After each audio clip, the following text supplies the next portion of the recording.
Hey guys, this is my YouTube channel. Welcome back. Before we start, make sure you click on the subscribe button. Let's start.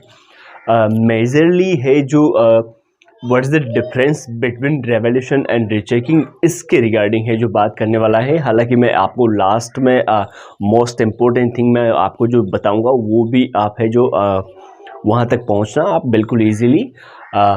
इसमें जो difference जो रहता है वो जैसे कि बात करें केवल और केवल सबसे पहले रीचेकिंग की अगर बात करें तो रीचेकिंग पर है जो जैसे जो आप एग्ज़ाम देने के बाद है जो आपकी जो आंसर बुक होती है वो जस्ट फर्स्ट टाइम है जो वो चेक होती है। देन बाई चांस ही ऐसी बात होती है लगभग 0.01% लगभग डेटॉल की तरह। तो उस पर है जो होता क्या है उसमें रीचेकिंग में अगर आप जो फॉर्म फिल करते हो जो आपकी थोड़ी सी यूँ गौर करना बात पर और समझने की कोशिश करना, ट्राई टू अंडरस्टैंड इट। हालांकि इजी लैंग्वेज में मैं आपको बताऊंगा, लेकिन जो आपकी जो ऑलरेडी जो कॉपी जो चेक हुई है उसके बाद है जो आप दोबारा जब कॉपी चेक करवाते हो तो वो होता है एक तो रीचेकिंग। अब रीचेकिंग में क्या होता है उसकी थोड़ी डिटेल अपन जानते हैं। रीचेकिंग में जो आपके जो मार्क्स ऑलरेडी वहाँ पर जो है सबमिटेड या फिर ऑब्टेन्ड जिसको मैं कहूँगा वो जो है, जैसे मान लो क्वेश्चन नंबर 2 है, क्वेश्चन नंबर 5 है, फॉर एग्जांपल बता रहा हूँ मैं आपको। क्वेश्चन नंबर कोई सा भी क्वेश्चन नंबर हो उसमें जैसे मान लो क्वेश्चन नंबर 5 है तो 5 नंबर क्वेश्चन नंबर जो 5 है वो अगर आपको दे रखा है कि क्वेश्चन नंबर 5 है जो वो 7 मार्क्स का है या 2 मार्क्स का है, जस्ट एग्जांपल, और आपको 7 में से बाई चांस 3-2 दिए गए हैं तो वहाँ पर रीचेकिंग में ये जो 3-2 जो आपको दिए गए हैं वो जस्ट लाइक रिटोटलिंग होता है। केवल दोबारा कॉपी है जो चेक की जाती है और जो नंबर जो आपको कॉपी में दिए गए हैं वो केवल है जो गिने जाते हैं। अब उसमें जो मेजरली जो डिफरेंस रहता है वो ये रहता है कि जैसे मान लो किसी भी क्वेश्चन में 7, 5, 2 कुछ भी यूँ 11, 12 जो भी है उसमें अगर है जो आपको है जो मार्क्स है जो सबमिटेड नहीं किए गए हैं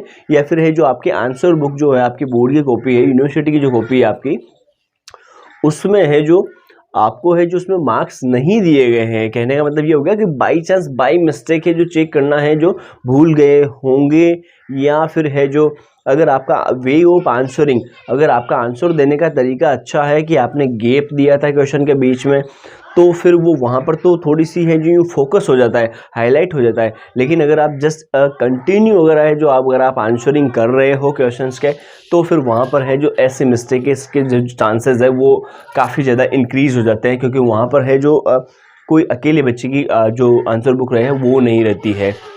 और उसके बाद हम बात करते हैं रेवोल्यूशन की। रेवोल्यूशन में है जो केवल और केवल रेवोल्यूशन का सबसे पहले मतलब तो मैं आपको हिंदी में बताऊं कि इसका मतलब होता है पुनर्मूल्यांकन। अब पुनर्मूल्यांकन में होता क्या है, जो मूल्यांकन आपका किया गया है, मूल्यांकन अब वो अब आप प्रश्नों का मानो, आपके उत्तरों का मानो या फिर आपके जो अंक है उनका मानो, मार्क्स का यूँ, तो उनका है जो पूरा का पूरा पुनर्मूल्यांकन किया जाता है। इसीलिए रेवोल्यूशन और रीचेकिंग की फ़ीस में भी है जो डिफरेंस होता है, ये भी बात पे थोड़ा सा गौर करना।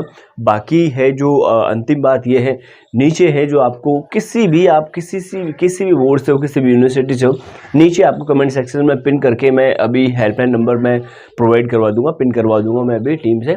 तो वो हेल्पलाइन नंबर पे जाकर है जो आप व्हाट्सअप टेक्स्ट कर सकते हो। वहाँ पर आपको ईजिली आपकी मार्कशीट के अकॉर्डिंग, आपके रिजल्ट के अकॉर्डिंग है जो आपको which one is the best option for your revolution, rechecking, retotalling.